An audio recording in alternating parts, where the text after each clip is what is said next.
Hi, ich bin Melanie, Anfang 30 und gerade dabei, mein Leben einmal komplett neu aufzubauen. Ich habe die Großstadt und den klassischen 9-to-5 hinter mir gelassen, um herauszufinden, wie ein Leben aussieht, das sich wirklich nach mir anfühlt. Und über diese Reise mit all ihren schönen, chaotischen und ehrlichen Momenten mache ich regelmäßig Vlogs und Videos.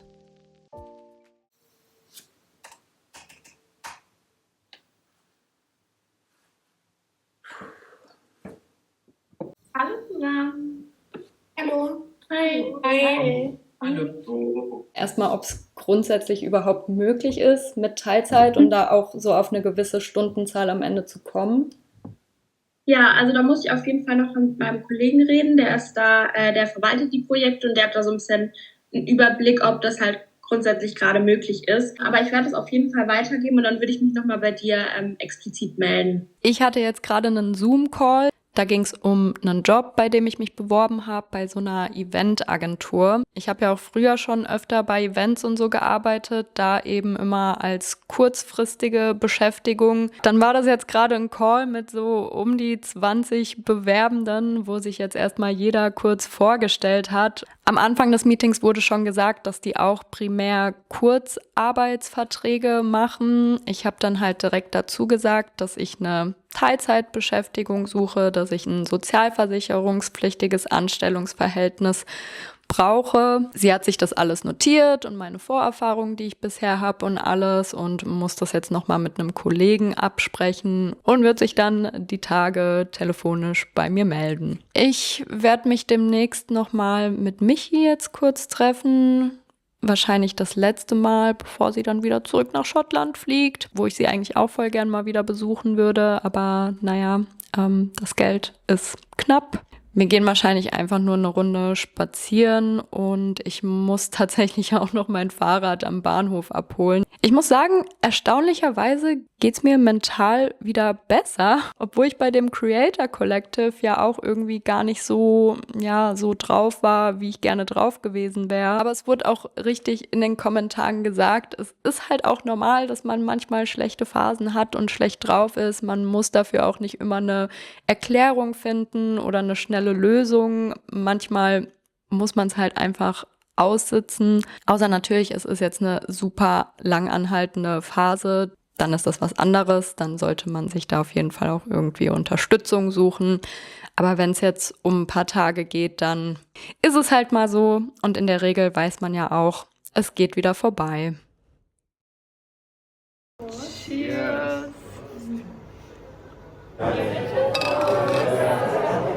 Auf einen fulminanten Abend. Auf einen rocking Abend.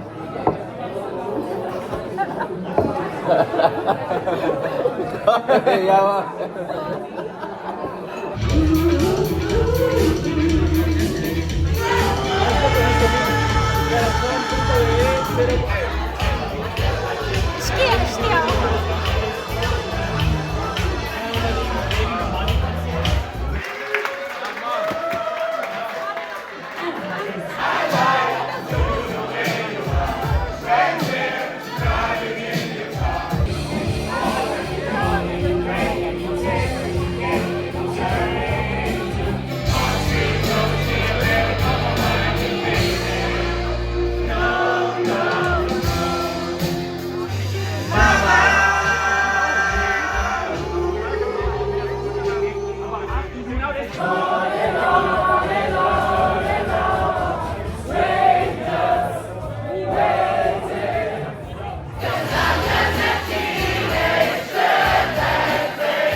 Hallihallo aus dem schönen Odenwald. Ihr habt ja in den letzten Vlogs mitbekommen, dass ich teilweise nicht so bester Stimmung war. Diese Gedanken so, oh, ich wünsche mir Winter, wo alles wieder ruhiger und gemütlicher ist. Oder zum Beispiel auch, ich wünschte, ich könnte mich einfach mal eine Woche in mein Bett legen und müsste nichts machen. Und ich hatte ja auch so ein bisschen versucht, quasi rauszufinden, warum ich so drauf bin. Obwohl man für Verstimmung natürlich vielleicht auch nicht immer den Grund rausfinden kann. Aber ich glaube, mir ist eine Sache klar geworden, und zwar, dass ich einfach erschöpft war.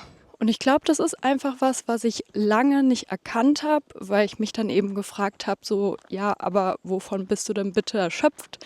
So viel machst du ja eigentlich nicht. Aber um es halt direkt dazu zu sagen, ne, man braucht keine Rechtfertigung, um sich erschöpft zu fühlen. Es gibt jetzt keine Checkliste, was man leisten muss, um sich erschöpft fühlen zu dürfen. Wenn man sich so fühlt, dann ist das so und dann sollte man das auch anerkennen, weil anders kann man ja sonst auch gar nicht dagegen steuern. Und ich glaube, mir fiel es halt schwer, diese Erschöpfung zu erkennen, weil sie halt nicht körperlicher Natur war, sondern eben eher mental. Thema Overthinking zieht sich ja auch immer durch meine Videos. Ich weiß, dass da viele von euch auch betroffen von sind. Und wahrscheinlich kennt ihr das dann nur allzu gut, dass man sich irgendwie ausgelaugt fühlt und müde und antriebslos, aber man weiß gar nicht so richtig warum. Und ich glaube halt einfach, dass es extrem erschöpfend ist, wenn man permanent den ganzen Tag in irgendwelchen Gedankenschleifen drin hängt, sich schon Gedanken um Dinge macht, die noch gar nicht eingetreten sind, aber schon alle möglichen Zukunftsszenarien durchspielt und das dann immer und immer wieder, weil am Ende bleibt die Schleife ja offen, solange die Situation offen ist. Aber es gibt halt eben diese Situationen, die sich nicht von heute auf morgen lösen lassen, und ich glaube, dann ist es auch echt wichtig, da irgendwann gedanklich mal von abzuschalten. Auf jeden Fall hat mir die Erkenntnis, dass ich mental erschöpft bin, auch geholfen, zu einer weiteren Erkenntnis zu kommen. Weil davor dachte ich immer, ja, ich bin erschöpft. Okay, ich muss mich jetzt irgendwie hinlegen, ausruhen. Oh, wartet mal, guckt euch mal die schöne Sicht hier an.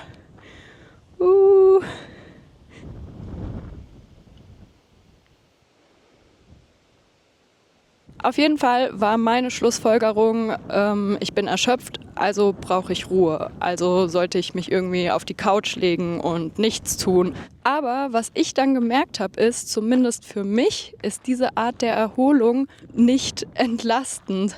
Weil wenn ich auf der Couch liege und nichts tue, dann verliere ich mich ja erst recht wieder in meinen Gedanken. Dementsprechend auf die Couch legen hilft mir vielleicht bei körperlicher Erschöpfung, aber nicht bei der mentalen. Ich hatte es ja schon öfter erwähnt, wie heilsam es für mich ist, so in der Natur zu sein oder auch generell, ne, so rauszukommen, mal Neues zu sehen. Und genau aus dem Grund bin ich heute wieder eine Runde wandern gegangen. Weil das für mich nämlich eine richtig gute Art der Erholung ist. Auch wenn es vielleicht jetzt nicht körperlich so erholsam ist, aber ich kann richtig gut meinen Kopf irgendwie dabei ausschalten. Oder zumindest merke ich, dass ich nicht in so negativen Gedanken hängen bleibe. Deshalb ist Wandern jetzt auch tatsächlich eine Sache, die ich gerne regelmäßig in meine Woche einbauen möchte, wenn ich mal einen Tag komplett frei habe und das Wetter mitspielt. Ich hoffe, das ist für euch vielleicht auch wieder so eine kleine Motivation. Wenn ihr mental irgendwie ein bisschen ausgelaugt seid, dann hilft es euch ja vielleicht auch, einfach mal eine Runde raus in die Natur zu gehen.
Ich habe endlich mal wieder dran gedacht, mir meine Overnight Oats vorzubereiten. Ich vergesse das abends wirklich so oft und dann am nächsten Morgen denke ich so, ah Mist, jetzt habe ich irgendwie kein Frühstück. Ich habe ja vor kurzem verschiedene Overnight Oats von Free Bears bekommen und heute probiere ich mal die Sorte Edle Erdbeere.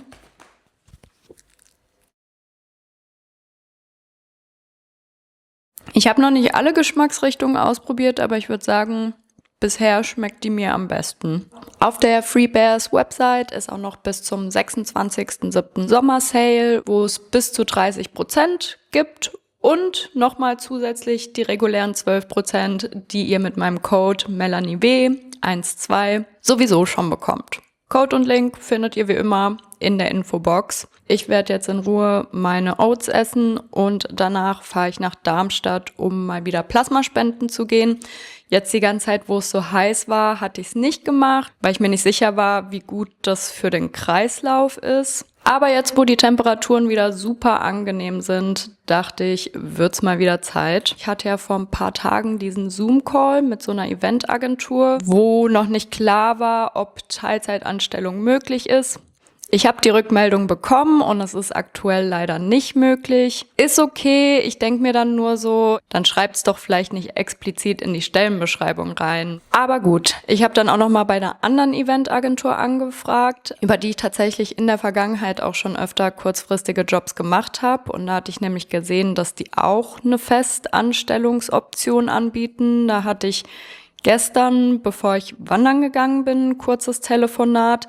Hat sich aber leider auch recht schnell wieder erledigt, weil man kann dort zwar in Teilzeit arbeiten, aber nur als Nebentätigkeit, was heißt, man braucht trotzdem noch eine andere Hauptbeschäftigung nebenbei. Dann habe ich mich gestern noch auf einen weiteren Job beworben und da habe ich morgen voraussichtlich tatsächlich ein Vorstellungsgespräch. Mittlerweile bin ich so ein bisschen vorsichtig mit der Euphorie, weil man halt nicht weiß, so klappt's oder klappt's nicht, aber ich finde es einfach überhaupt erstmal schön, wieder zu einem Gespräch eingeladen worden zu sein. Und ja, wie das dann gelaufen ist, werde ich euch wahrscheinlich nicht im nächsten Vlog sagen können, weil das wird wieder so ein kleiner, Mini-Kurztrip-Vlog. Aber im Vlog danach erfahrt ihr dann natürlich, was dabei rausgekommen ist.